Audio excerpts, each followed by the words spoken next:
Hi guys, I'm back. We meet again to continue to address the basic concepts of thermodynamics. Now, let us discover about thermodynamic systems and control volumes. A system is defined as a quantity of matter or a region in space chosen for study.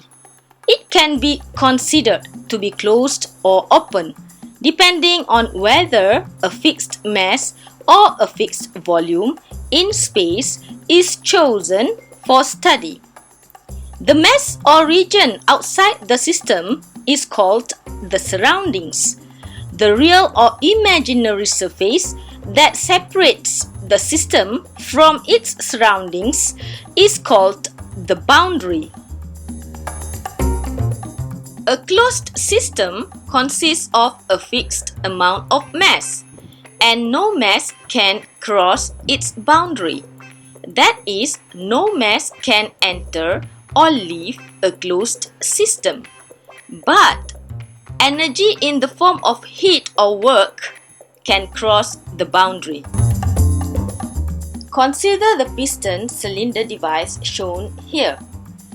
Let us say that we would like to find out what happens to the enclosed gas when it is heated.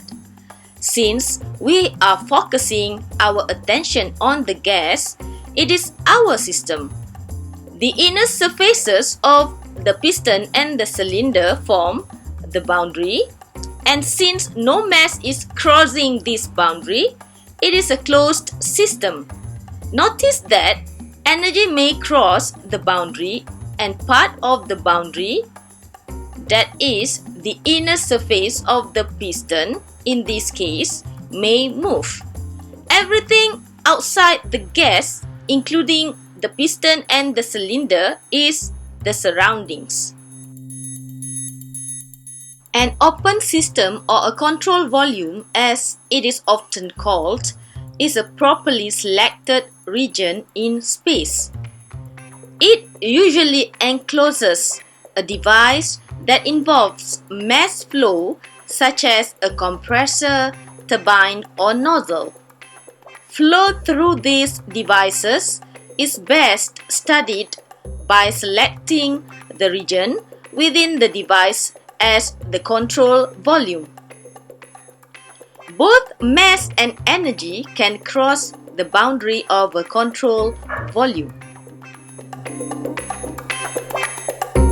The boundary of a system can be fixed or movable.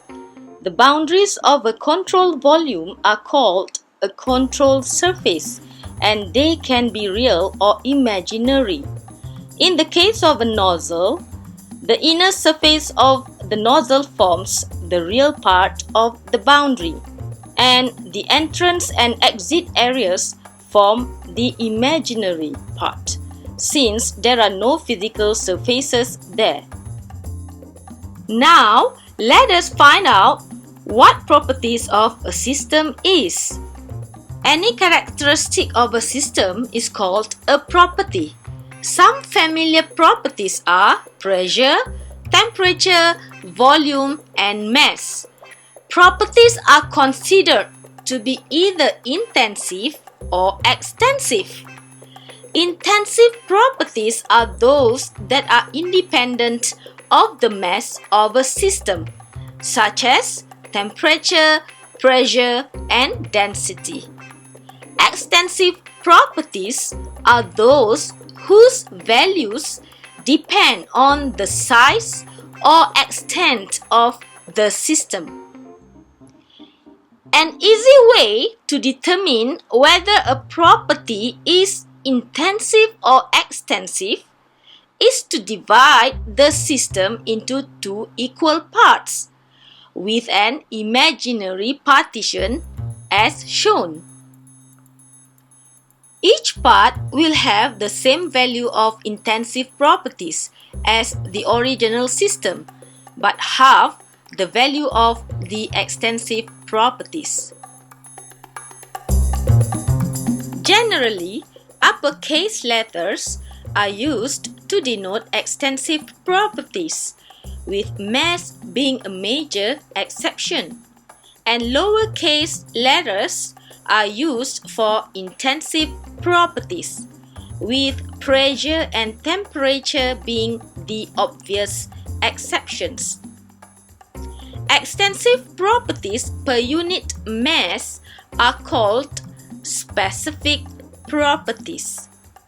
Some examples of specific properties are specific volume and specific total energy.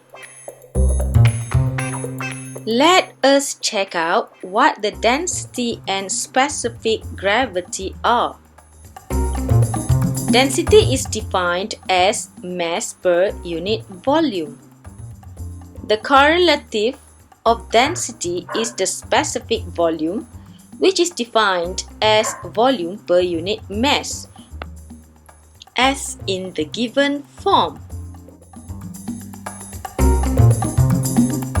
Figure 1.25 describes the relationship between specific volume, mass, and density. Sometimes, the density of a substance is given relative to the density of a well-known substance. It is called specific gravity or relative density. It is defined as the ratio of a substance density to some standard substances at a specified temperature, usually water at 4 degrees C, for which the water density is 1000 kg per cubic meter, with a representative form shown here. Note that the specific gravity of a substance is a dimensionless quantity.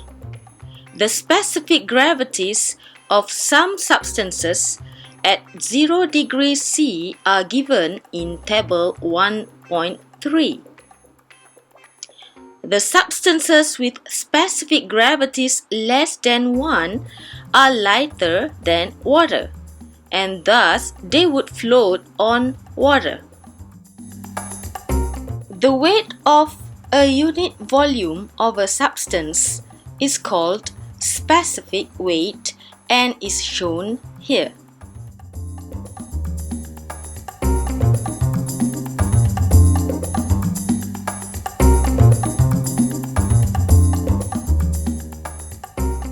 To conclude this flick, let me share with you a secret.